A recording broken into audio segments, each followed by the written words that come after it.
जागरण YouTube और Facebook live में आपका स्वागत है। और आज हम 12 जुलाई की 10 बड़ी कृषि जगत की खबरों के साथ आपको रूबरू कराएंगे। मेरा नाम है जिमी और इसी के साथ शुरुआत करते हैं कृषि जागरण YouTube और Facebook लाइव पे। तो पहली खबर, दलहन की खेती करने वाले किसान को सावधान होने की जरूरत है क्योंकि इस वर्ष दाल की खेती किसानों को रुला सकती है। दाल किसानों के लिए और व्यापारियों के लिए घाटे का सौदा। मध्य प्रदेश में मानसून में तेजी आने के साथ ही अधिकांश नाड़ी के बीज और नाड़ी या तो धान धीमी मांग पर स्थिर है या व्यापार में उनके दामों में गिरावट आ रही है। दूसरी खबर, गन्ना किसानों से जुड़ी हुई। गन्ना किसानों की पूर्ति के लिए सरकार ने लगाया है कुछ वस्तुओं पर सेस और राज्य वित्त मंत्रियों के एक समूह ने बुधवार को गन्ना किसानों के समर्थन के लिए संसाधनों को बढ़ाने के लिए कर प्रणाली विकृति चीनी उपकर लगाने के खिलाफ फैसला किया। इसके बजाय पैनल ने इथेनॉल पर जीएसटी में 18% से 12% तक कटौती और लग्जरी वस्तुओं पर 1% कृषि उपकर बढ़ाने का निर्णय लिया है। उत्पादकों और चीनी उद्योग के सहायता देने के लिए यह कदम उठाया गया है।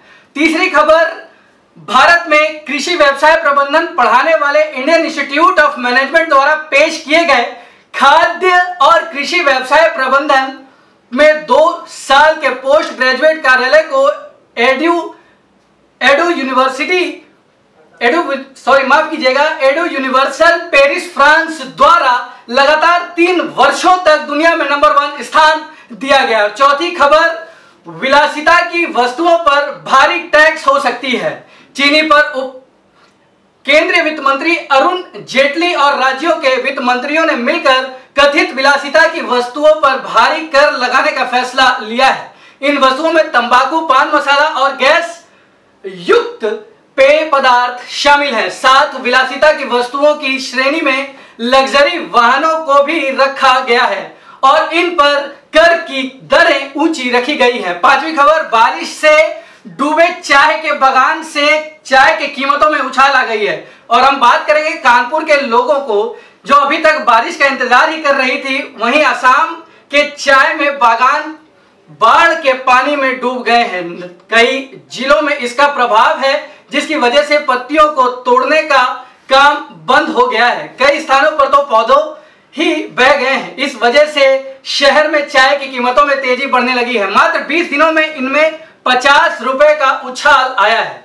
और अब अगली खबर टैक्स से जुड़ी हुई छठी खबर, कुछ वस्तुओं के टैक्स में कटौती हो सकती है। जीएसटी परिषद की 21 जुलाई को होने वाली कुछ वस्तुओं की टैक्स दरों में कटौती की जा सकती है, खासकर ऐसी वस्तुओं पर जिनका राजस्व प्राप्ति पर ज्यादा असर पड़ने की संभावना नहीं है। और अगली खबर फिर से 7वीं खबर, गन्ने की कीमतें पर। तो गन्ने की कीमत 8% बढ़ा सकती है सरकार। सरकार ने यह फैसला किया है कि ये बात का डिस्कशन चल रहा है अभी कि हो सकता है गन्ने की जो कीमत है उसमें 8% तक बढ़ोतरी की जाए।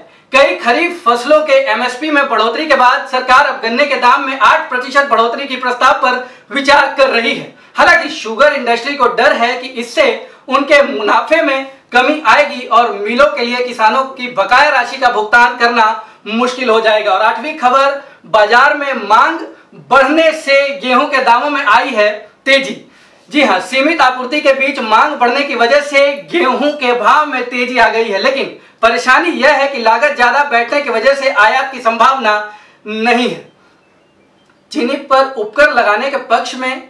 और 9वीं खबर, महाराष्ट्र के बाद हिमाचल प्रदेश में भी अब जो है दूध उत्पादकों ने अपनी आवाज बुलंद कर ली है। उनका मानना है कि प्रदेश के रामपुर जिले में दूध उत्पादकों ने दाम बढ़ाने की मांग को लेकर 16 जुलाई को प्रदर्शन करने की चेतावनी दी है। उत्पादक दूध की न्यूनतम कीमत 30 रुपए करने की मांग कर रहे हैं। और 10वीं और आखिरी खबर, जो कि अच्छी खबर से आप इसको जोड़ सकते हैं, छत्तीसगढ़ रायपुर जिले में स्थित जो इंदिरा गांधी विश्वविद्यालय से है। विश्वविद्यालय में संचालित नेहरू लाइब्रेरी में दिव्यांगों के लिए पढ़ाई करना आसान हो जाएगा। यहाँ सुगम्य भारत अभियान के तहत 36 लाख की लागत से लाइब्रेरी में लिफ्ट, टॉयलेट जैसी प्रमुख सुविधाएं उपलब्ध कराई जाएंगी।